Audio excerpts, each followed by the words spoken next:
Në këtë pjesë të dytë do të flasim për një rast të cilin e paralajmëruam krejt në fillim të mesditës.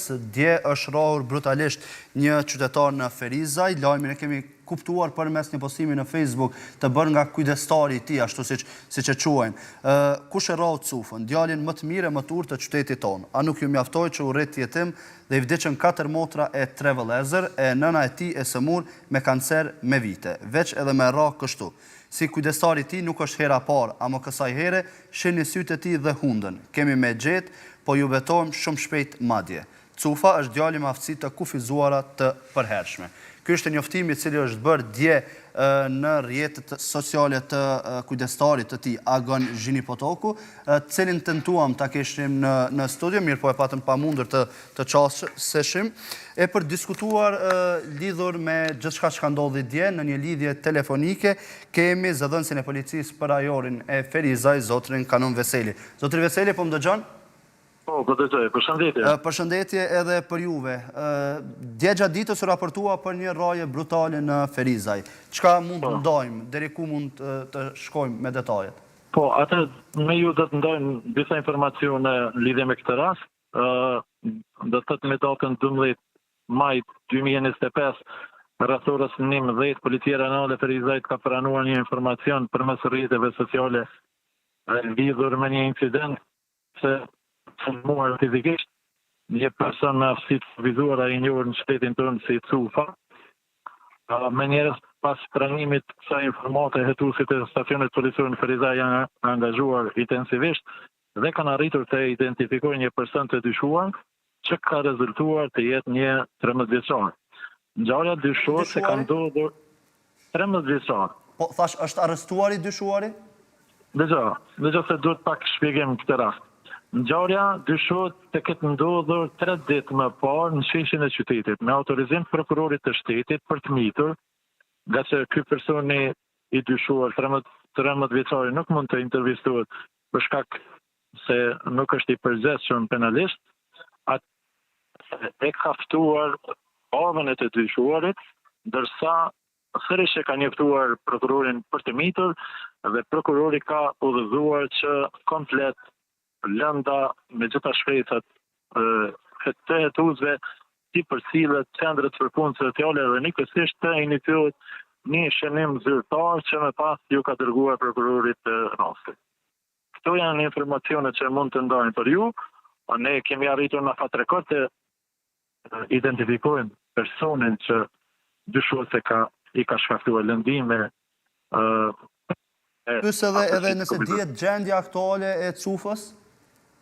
Gjendja aktuale e viktimës është e mirë, kështu që përveç atyne çka i keni pa në foto sipas postimeve, e qartë. Zotri Veseli, janë sigurt qytetarët në Ferizaj, sepse po ndodhin raste të ndryshme. Jo vetëm në Ferizaj, por edhe më gjatë.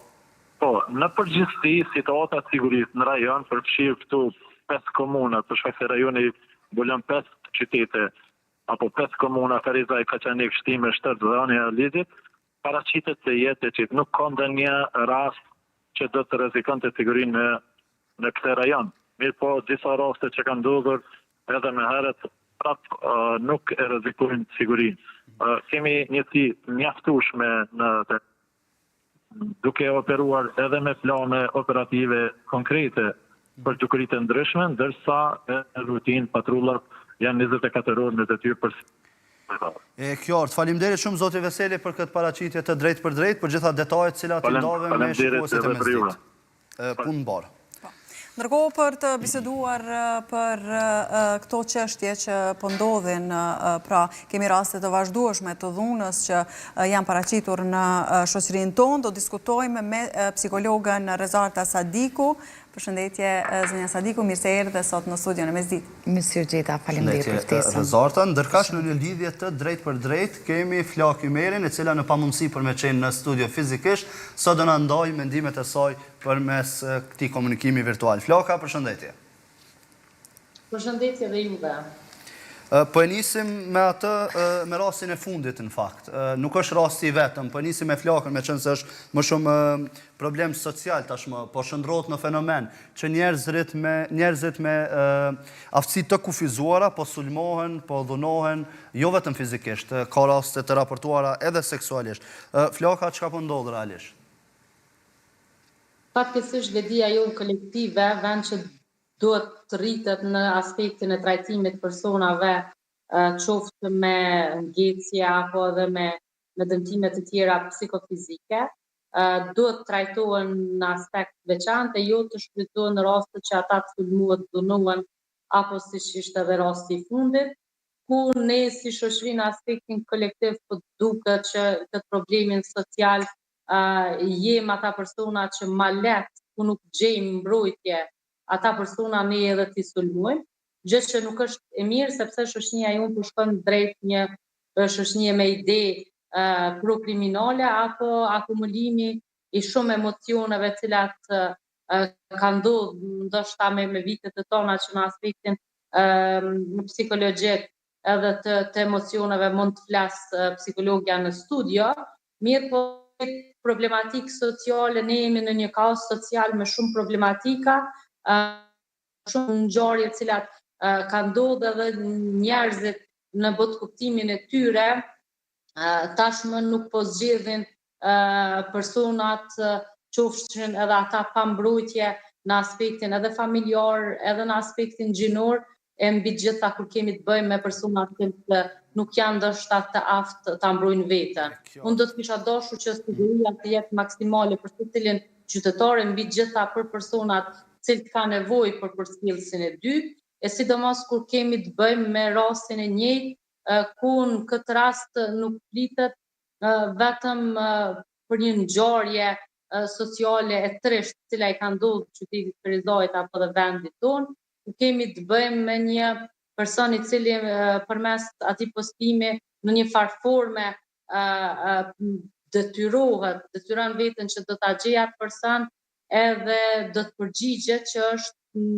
në karshi me atë se nuk mund ta mbrojësh dikën duke ndoshta publikisht në një farë forme ta kërcënosh, kështu që kemi të bëjmë me disa ngjarje të përzime ku ndoshta na duhet një studim pak më i thellë se cilët kanë qenë faktorë të këç drejt këtyre ngjarjeve, që nuk do të thotë që vetëm në qytetin e Ferizajit ka ndodhur, ne jemi dëshmitarë të shumë ngjarjeve tragjike, traumatike të cilat ndodhin në vendin tonë, që në një formë na kanë çuar në një kaos social ku kanë prek edhe shëndetin mendor të secilit qytetar, pavarësisht pse ndoshta ne rrim ta menaxhojmë, mirë po në ndërdijen tonë gjithë jemi në një depresion ku na prekin këto problematika. Po. Sepse vetë informacioni kur ne e marrim për një ngjarje tragjike, procesohet edhe na shkakton probleme të shëndetit mendor. Po. Zonja Sadiku, cilat janë shkaqet më të zakonshme që çojnë deri tek agresiviteti? Pra shkaqet psikologjike. Realisht kemi shumë shkaqet më të ndryshme janë mos trajtimi i duhur i çrregullimeve psikologjike, që i kanë rënjët shpesh herë në fëmijërinë tonë, trauma të ndryshme pa trajtueshme, depresioni, ankthi, probleme sociale, probleme personale, familjare dhe shoqërore. Kryesisht personi i cili thjesht funksionon ose mundohet të zgjedh probleme përmes agresivitetit ose bën ftesë përmes agresivitetit, kemi të bëjmë me një çrregullim të shëndetit mendor që patjetër duhet të trajtohet dhe asnjëherë mos neglizhohet. Në shoqërinë tonë, sikur ky çështja e agresivitetit ose e këtyre dukurive negative, sikur kemi fituar një lloj imuniteti në këtë pjesë si gjë normale, gjë që nuk është as pak normale, sepse derisa na japim imunitet këtyre personave, natyrisht ne jemi rrezik potencial në çdo veprim që ne bëjmë. A jemi shoqëri agresive? Sepse po e përmend realisht jemi ose apo shndrohemi ndoshta. Po shndrohemi si rezultat i traumave. Jemi shoqëri traumatike për shkak tranzicionit që kemi kaluar, lufta, pandemia, të gjitha këto dhe mos trajtimi i duhur, normalisht që neve është duke na shkallëzuar në një patologji që thjesht dëshiroj që rrënjët mos na thellohen dhe mos neglizhohet ndihma e shëndetit mendor. Po i përmend rezultate mjaft mirë faktorët emocional të përbrendshëm që na çojnë deri te agresiviteti, mirë po besoj që para se të pyes Flaka se a jemi shoqëri agresive, ka edhe faktor social që na bëjnë të jemi agresiv. Po nuk du me planu që është një agresive, po e lonë në parkur në progres që po besoj që këtu në ngjarje ndoshta të reflektojnë mirë, po sa herë kemi këtu në ngjarje, mendoj që ne vetëm nxitemi. Më shumë në drejtim të veprimeve kriminale. Kurse në raport me problematikat apo shkaqet të cilat na bijnë apo problemet sociale, na e kuptojmë në çfarë statusi social tashmë ndodhemi. Edhe ky statusi social në Kosovë ka pas një përmirësim vetëm në një periudhë shumë të shkurtër, ku ka qenë ndoshta një stabilitet duke filluar ekonomik, ku njëri prej faktorëve që i nxit gjitha këto problemet sociale është ky, e tashmë nga dolja nga lufta, marrja e vetës, statusi ulët ekonomik, pagat e ulta, gjinshmëria, stabiliteti në punë, krejt këto kanë ndikuar. E mbi gjitha, më falni se jo me gjendje glifoze, e mbi gjitha kur tashmë kemi kaluar edhe periudhën e pandemisë, ku ka qenë kriza ekonomike në gjithë botën, mirë po tek ne tashmë është më theksuar, ka bërë që na paqemi ma këtu me problematika sociale. Flaka, në përgjithësi i përmend edhe faktorët ekonomik. Kjo mungesa e punësimeve, papunësia, ndoshta pagat jo shumë të larta, deri diku mund ndoshta me qenë faktori i cili na bën më agresiv, e më pas kjo përcjellet domosdoshmërisht edhe tek fëmijët tonë. Jemi një model deri diku i gabuar ndoshta për fëmijët. Jo deri dikon blend mirë, po është një prej faktorëve që kanë ndikuar. Mjaftu shumë në Thash nëse duhet kohë për me pi ujë ose diçka, mundesh me marrë kohën, me u rikthy sërish. Në rregull, faleminderit. Jo vetëm deri diko mirë, po kur na nuk mrim mi plotësu nevojat esenciale. Fillimisht tona personale, pastaj të familjarëve, të fëmijëve, për ata që janë mbajtës familjes, sigurisht që konfliktet janë të gatshme. Po, me që jemi këtu tek edhe familja, ndoshta edhe Rezarta mundet me na shpjegua edhe më mirë, a i bie kjo që në këtë jetë dinamike që i kemi sot, nuk po arrim që mjaftueshëm ndoshta të shpenzojmë kohë jo veç fizikisht, po thëmë të jemi komplet me tërqenjen tonë të pranishëm, qoftë tek fëmijët e moshave të vogla, po edhe tek adoleshentët që po shihet se janë bërë një problematikë në vendin tonë. Me marrë krahasimin me të kaluamën në mënyrën në shta si jemi zhvillu gjenerata jonë ose para gjeneratës tonë, kemi pas një adoleshencë realisht jo me gjithë këto fenomene potencialet mundshme që i kemi sot. Kurse sot, për shkak të dinamizmit jeta prindrore, duke punu shumë, normalisht që fëmija shpesh herë pa dashjen e prindve edhe neglizhohet për shkak sepse lodhet dhe disa simptome nuk i shohin shpesh herë të fëmija. Dhe kjo është një rrezik potencial për të gjithë ne të cilët kemi fëmijë, për shkak sepse na rrezikohen, ndoshta janë simptomet shumë që ne duhet i marrëm për bazë. Andaj na këtu duhet edhe një vigjilencë, karshi punës, obligimeve që i kemi, mos të neglizhojmë edhe faktori karshi këtyne fëmijëve, realisht që jem rrezik potencial nga mënyra e zhvillimit, modelet, besimet, bindjet, do të thonë adoleshenca e cila është moshë dehjes pa piheq, si thonë, për arsye sepse kalon në tranzicion dhe ai tranzicion emocional, biologjik, hormonal, social, të gjitha këto ndikojnë që adoleshencë të shpesh herë me deviju dhe neglizhenca prindrore natyrisht që lën pasoja. A mund të jetë prindi model ndonjëherë i gabuar, nëse e shohim, dim se raportojnë raste të një pas njëshme të dhunës në familje, konflikteve verbale, deri diku këto munden me ndiku, po besoj në formimin e karakterit fëmijës, edhe rezultatet mund të jenë cilat janë këto sot. Gjithsesi, sepse prindi shumë shtire ka me pranu faktin që është përballë një fëmije me probleme. E dyta, prindi e ka shumë shtirë ta pranon faktin që shpesh herë akter i zhvillimit të fëmijës jemi vetë ne. Modelet që ne e japim se fëmija nuk ndëgjon, po çka i thu, po mënyrën a je me sjelljen. Do me thonë, dhe shpesh herë këto nuk mund të themi që ne si prind nuk duhet të kemi më shumë vigjilencë, karshi, vetë edhe vetës tonë. Sepse fëmija natyrisht vjen përmes neve, por edhe ne para se me ndërtu dhe me kriju një fëmijë, ne kemi nevojë ta rilindëm vetën nga ato besime dhe modele bindjet gabueshme që nuk na kanë shërby qoftë edhe neve nga familja jonë.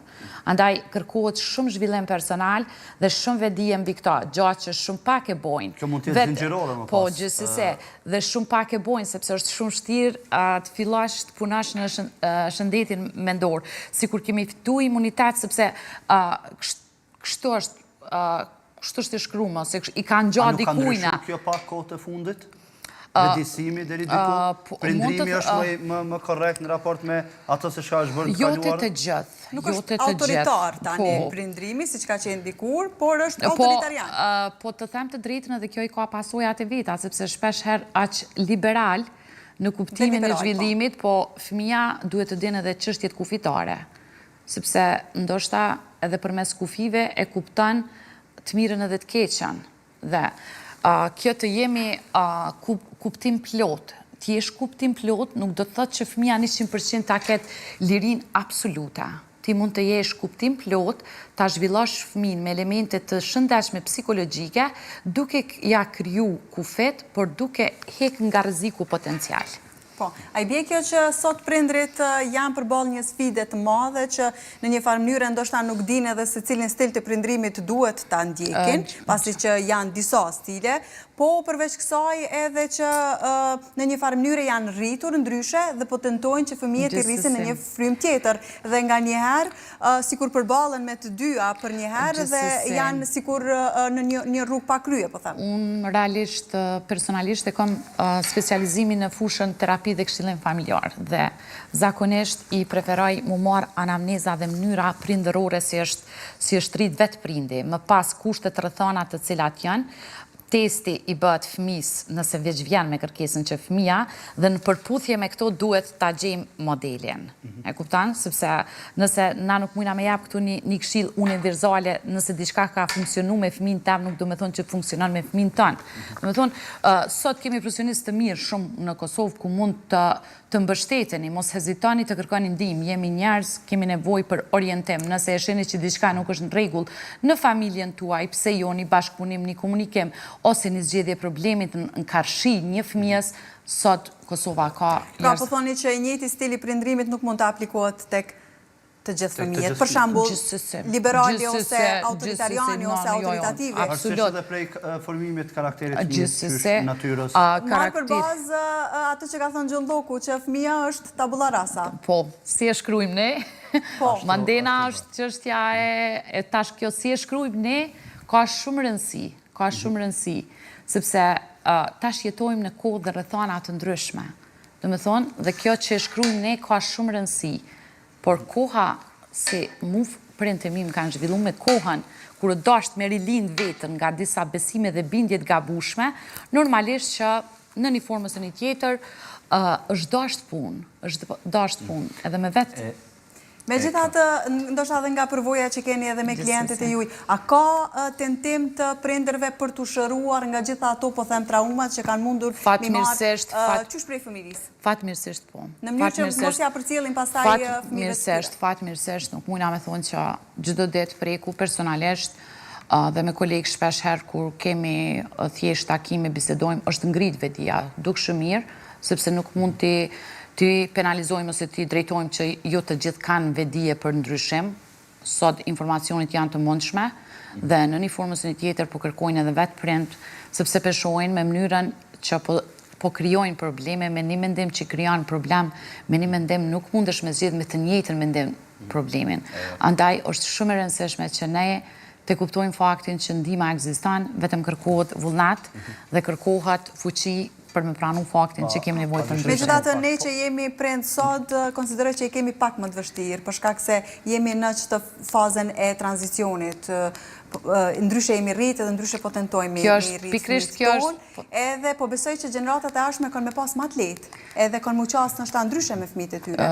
Po sa do që po tentojmë do shta me i rrit në një frym tjetër, nga njëherë dalim edhe na në gjenezë. Gjithsesi, sepse thjesht disa gjana besimet edhe disa janë edhe të mbjellën në ADN së në ndryshojmë, të lutem, është diçka e cila na duhet me pranu këtë fakt, po atë sa kemi mundësi me rrit paru, diçka me reflektu, diçka që nuk të ka shërby ty, raport me zhvillimin tënd dhe sheh pasojat, pa dashje se nuk ka prind keq, po besimet dhe bindjet e tyne na kanë udhëheq, na kanë keq formu, sikur na kanë shpëlat trunin, ose na kanë bjell shumë frikra.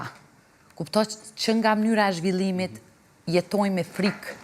Është deri dikoj e thonë, që thonë, çka piqet, mas ne është vështirë të hiqet. Kështu që edhe kjo pjesa se si të reagojmë më pas është ndoshta e vështirë. Neve duhet të ndërlidhemi edhe me flakën, me qenë se kemi ndërprer nga një trajnim cilin është duke mbajt edhe vlerësojmë kohën e saj. Flaka për mos me të marrë më pas shumë kohë. Po flasim pikërisht për fenomenin e agresivitetit, po ndalemi pak me fokus më të madh tek fëmijët. Faktorët social që bëjnë fëmijët agresiv. Sepse patëm rastin e fundit, është sulmu një person me aftësi të kufizuara pikërisht nga një i mitur.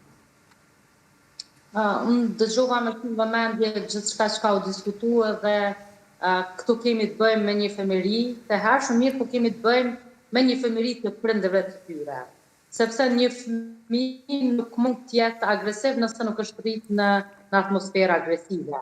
Nëse një fëmijë është agresiv, me gjithë trajtimin e butë i cili është dhënë nga familja, atëherë ka problematika tjera pse po e shtyna të bëhet agresiv.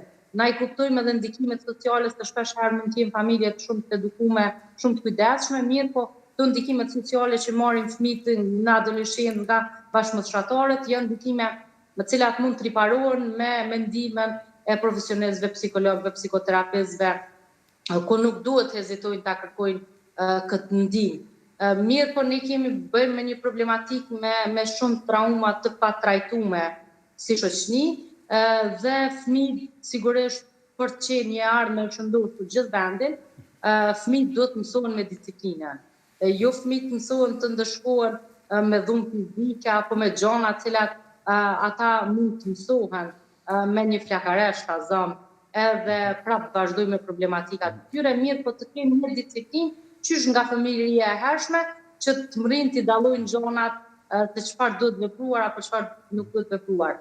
Dinë ta dallojnë disiplinën se dikush kur kërkon që mos të bëjnë veprime të tilla, ta respektojnë atë vendim, sidomos nga prindrit, gjyshrit apo edhe nga kujdestarët që mund të jenë birsus apo edhe religjioz. Sepse nga mosha 3 vjeçare e tutje, nëse gjithçka shkon në rregull, zhvillimi i fëmijës, ai mund di edhe dalloj në çështje disiplinore gjithçka që i kërkohet. Flaka, nëse nuk gaboj, jeni në qendrën edukuese korrektuese në Lipjan? E angazhuar ende? Kur na? Nëse nuk gaboj, jeni ende angazhuar në qendrën edukuese korrektuese në Lipjan? Me gjas prej afër keni raste me cilat mirën edhe trajtoni. Ka raste të tilla. Çka ndodh saktësisht më pas kur pranon këto raste? Diskutohet me ta, mëson shkaktarët? Në këtë pjesë nuk mund të flas pa përfunduar procedurat të pas leje veçantë. E kuptojmë. Megjithatë, ka rezultat kur trajtohen fëmijët në ato qendra, në fund fare arrihet një rezultat. Jo lutem, nuk mund të flasni në drejtë. Okej, tërhoqem një vi paralele me atë se si kemi qenë të kaluarën dhe si jemi tani. Pyetja ime është se çfarë roli po luan edhe kultura në këtë mes dhe apo marrim shembull ndoshta edhe prej kulturave të tjera sot. Kjo është shumë gabim kur na përzdim kulturat apo mund të marrim kultura nga vende të tjera, sepse kemi në mendime të ndryshme transkulturore, ajo e cila është tradicionale jona nuk do të thotë që është e përshtatshme për vendet evropiane, mirë, po edhe ai aspekti kulturor që kanë zhvilluar vendet evropiane është e papranueshme në shumë koncepte për kulturën edhe traditën tonë, duke ditur që tashmë fëmijët ekspozohen shumë para lojrave kompjuterike se sa pranë lojrave fizike që kemë bërë gjeneratat e tona, ku na kanë zhvillu në gjitha aspektet, se shpesh herë në flitet për familjet patriarkale, për familjet cilat jënë shtyp, qoftë fëmijë, qoftë gratë, ato jënë koncepte tjera mirë, po nëse flasim për një zhvillim të fëmijës, unë mendoj që lojrat në atë aspektin cilat i kemë përjetu na fizike, të zonave, qoftë lojra që kemë bërë dimrit, verës, na kanë ndihmuar shumë në zhvillimin e imagjinatës, megjithatë në zhvillimin fizik shumë të mirë, sepse kur ti krijon vetë diçka edhe qoftë lodrën, qoftë në aspektin praktik, ti je një fëmijë shumë i zhvilluar. Flaka, përdorimi rrjeteve sociale në formimin e fëmijëve në përgjithësi, ka ndikim? Sigurisht që po, kjo është njëra prej faktorëve që nxit agresivitetin të fëmijët, ka ndikim edhe tek moshat e adoleshentët, edhe tek moshat madhore, ku kemi shumë raste ku edhe agresiviteti fitohet edhe në moshën madhore, kur ekspozohen. Konsideron se duhet larguar fëmijët prej rrjeteve sociale apo duhet përdorur me një moderim të caktuar?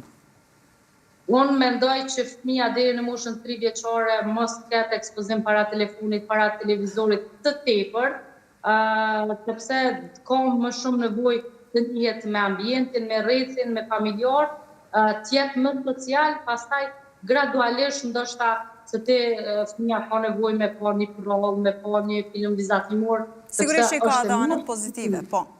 Mirë, po jo sikur tani që ndoshta është për të tuar t'ja dhosh telefonin dhe të ekspozosh para shumë videove, sepse tashmë janë edhe të pak cenzuruar dhe të pa menaxhueshme në raport me gjithë shka që ka ofrohet. Po. Unë jam i thore që sado që mund t'i shmangën në rrjeteve sociale edhe të mos ekspozojnë shumë fëmijët, sepse është një e privatësisë dhe drejtave të fëmijëve. Po, Rezarta përmendi Flaka shumë mirë edhe qasjen e fëmijëve në lojrat agresive, po them që janë sot. Po ndikon edhe kjo për shkak se po unë e përvrej edhe tek qoftë fëmijët e mi ose edhe tek fëmijët e tjerë, moshatar që këto lojrat, video lojrat, po i quaj agresive, po ndikojnë që pastaj t'ju përgjigjemi të gjithë njerëzve me agresivitet. Në formë të njëjtë, po. Gjithsesi, ka lojra dhe ka programe që me të vërtet sa ketë që shumë prind nuk janë të vetëdijshëm për rrezikun potencial të tyre. Për arsye sepse sot shumë ma lehtë prind kur janë të lodhën ja dhojnë telefonin ndoshta se mu marr me çështjet e kërkesave të fëmijës. Dhe fëmia joshet aty dhe shpeshherë merr këtë lloj modeli për shkak sepse fëmia nuk e ka analizën e të rritin dhe e merr si stil sjelljes dhe e bën pjesë përbërëse të vetës vet. Kështu që është shumë e rrezikshme dhe këta fëmijë tanë të cilët janë të keq zhvillu, me të vërtet të lënë për me reflektu shumë ku jemi ne përballë tyre dhe shpesh herë mendojmë që dhënia e kushteve ose realizimi i telefonave të ndryshëm, që ndoshta jo të pakta në rastet kur prind janë detyruar dhe kredit me hi për me marr telefon fëmijës për shkak dashurisë ta quajmë. Sot edhe në përshkolla është një barë, po them se kush e ka telefonin të modelit të fundit, ose... Gjithsesi. Dhe kjo, vetëm telefoni, po është edhe veshja, edhe shumë gjana ta theksoj jo pse du të flasë personalisht këto, por realisht fëmija im është në fazën e adoleshencës, djali i madh, kur unë flasë për gjithë fëmijët të tjerë, por më boni një ditë përshtypje stili i teshave, kërkesave. Edhe po ndalna, po bisedoj tash pse këto kërkesa deri tash nuk i ke pas. Po mami gjithë pikan, kupta, dhe në shkollë realisht më shumë po shfrytëzohet stili, si e vesh, ka ke vesh, çfarë firme ki, se sa fuqia dhe rëndësia e pjesëmarrjes në shkollë. Dhe kjo mandej fëmijët neve po na izolon, po na bën qoftë edhe me çrregullime të shëndetit mendor. Për të rikthyer ndoshta edhe një herë tek krejt ajo çka e nisëm tek pjesa e agresivitetit, e diskutuam që prindër ka fatmirësisht që vinë edhe trajtohen mirë, po ka prindër të cilët sjellin fëmijët e tyre që kanë shenja të agresiviteti deri diku. Apo ekziston ende ky paragjykimi se fëmijët po I dërgon te psikologu, më pas paragjykohet prej familjes, shoqënisë? Ka ndryshuar diçka në këtë aspekt? Realisht vinë edhe me kërkesën e vet me simptome të fëmijës, nga padituria që shpesh herë jemi produkt, por unë zakonisht e kam strategjinë e punës që gjithmonë përballë anamnezës të fëmijës, gjithmonë e vlerësoj edhe prezenca e prindve me qenë anamnezë për me pa historikisht se si është zhvilluar ky fëmijë.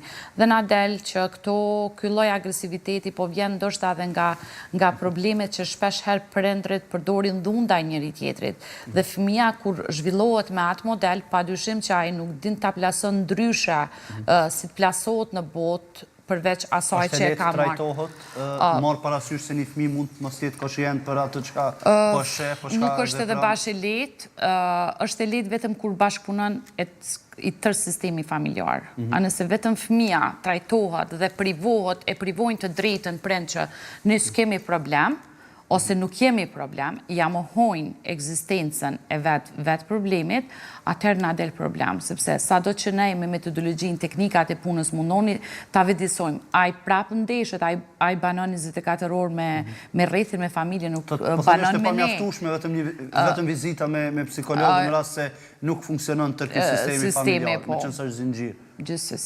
Gjithsesi, dhe unë jam pra ndryshimit të familjes. Atëherë, çfarë duhet bëhet tutje, Flaka, në aspektin social, ndoshta në shkollat, ketë programe të ndryshme, ndoshta edhe mësuesit të kenë trajnime të veçanta, se si ta trajtojnë agresivitetin, apo kur shohin ndonjë fëmijë që ka tendenca për qenë agresiv, si ta trajtojmë tutje?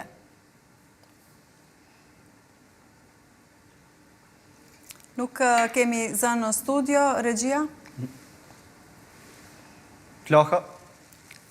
Me gjasë kemi pak probleme na konfirmon regjia nëse kemi gati. Mirë, të marrim. Po tash po dëgjojmë. Okej. Derisa fëmia vihet tek vlerësimi fillestar për në shkollë, sigurisht që nëse ekspozohet në qerdhe, duhet ju bën disa vlerësime edhe përmes edukatorëve, sigurisht që duhet trajnohen edhe të vrenë sjelljet agresive të atyre fëmijëve, edhe gjatë lojrave cilat I zhvillojnë. Mirë, po patjetër mendoj që duhet të ketë vlerësim nga psikolog, pedagog dhe punëtorët social kur fëmijët fillojnë shkollimin filluar dhe të jenë të angazhuar vazhdimisht këto 3 kategori, ta 3 profesionistë, sepse kështu ne e mbajmë kontroll sjelljen e fëmijës dhe identifikojmë shumë më lehtë rastet cilat kemi të bëjmë me sjellje agresive apo potencial për të qenë ndoshta dëmtues në aspektin social për komunitetin, sepse hallkat funksionojnë kështu, sigurisht që familja duhet të ketë një mbështetje kryesor në raport me vlerësues dhe shkollat, të jetë një bashkëpunim trekansh kështu mes prindit, shkollës edhe fëmijët, ku ne duhet t'i parandalojmë. Nëse nuk trajnohen cilëdhënësit apo profesionistët të punësohen në shkolla, ne vazhdimisht do të kemi këto probleme sociale, sepse është e pamundur një psikolog të menaxhojë me 2-3 shkolla, të shumë tjerën që janë plotësuar pa psikolog në shkolla. Ne jemi të vetëdijshëm që ka, mirë po sa është kapaciteti I raport me nxënës me psikolog, sepse mbi ngarkesa tepër nuk mund të ketë edhe punë efektive, pa e përjashtu se cilin prej nesh. Në momentin që ne punojmë jashtë kapaciteteve tona, rezultatet do të na mungojnë, që nuk do të thotë që mund të matet performanca jonë kur ne punojmë jashtë kapaciteteve. Kështu që mendoj që duhet të investohet në këtë aspekt, që shkollat të plotësohen me psikolog, pedagog, punëtor social, në ato sjellje agresive, sidomos të mosha e adoleshantëve. Flaka, faleminderit shumë për tërkohën, mendimet edhe gatishmërinë me qenë pjesë e mesditës. Faleminderit juve, ju kërkoj ndjesh për nga punët të dhënës fizike, ju uroj shumë sukses e punë. Shumë faleminderit, presim edhe fizikisht se jo. Ndërkohë dhe një mendim të fundit se si ta trajtojmë. Si të shkojmë tutje. Ndoshta edhe një mesazh për prindrit që I vrejnë fëmijët e tyre që po sillen në mënyrë agresive, si ta trajtojnë. Pikës pari të vedisohemi dhe të lirohemi nga kompleksit kërkosh ndihmë, nuk është ndonjë tabu. Fundi të kërkosh ndihmë është një akt dashurie për vetë jetën dhe vetë veten. Të kuptojmë faktin që disa gjëra ndodhin në jetën tonë dhe pa vullnetin tonë. Të kuptojmë faktin që fëmia vjen përmes nesh, por natyrisht i kemi edhe borxh ta trajtojmë në mënyrën më të shëndetshme të mundshme. Dhe nëse nuk hasni vetë realisht për me trajtu ose me modelu në mënyrë shëndetshme, kontakti me një profesionist të shëndetit mendor kish me qenë më idealja e mundshme. Rezarta, të falenderoj shumë për prezencën tënde sot në mesditë. Shpresoj që kemi hedhur sa do pak dritë mbi atë se si duhet të qasemi me fëmijët dhe se si duhet ta trajtojmë dhe çfarë bëjmë tutje. Faleminderit shumë Rezarta, ishte kënaqësi të presim padyshim edhe për herave tjera të diskutojmë tema të ngjashme. Donatina, shkohet ndajemi me një shkëputje tjetër për të rikthyer sërish, sepse na pret një rrëfim interesant, ekskluziv, po themi, një mësimdhënëse që u kthye nga Londra në Kosovë për të dhënë mësim.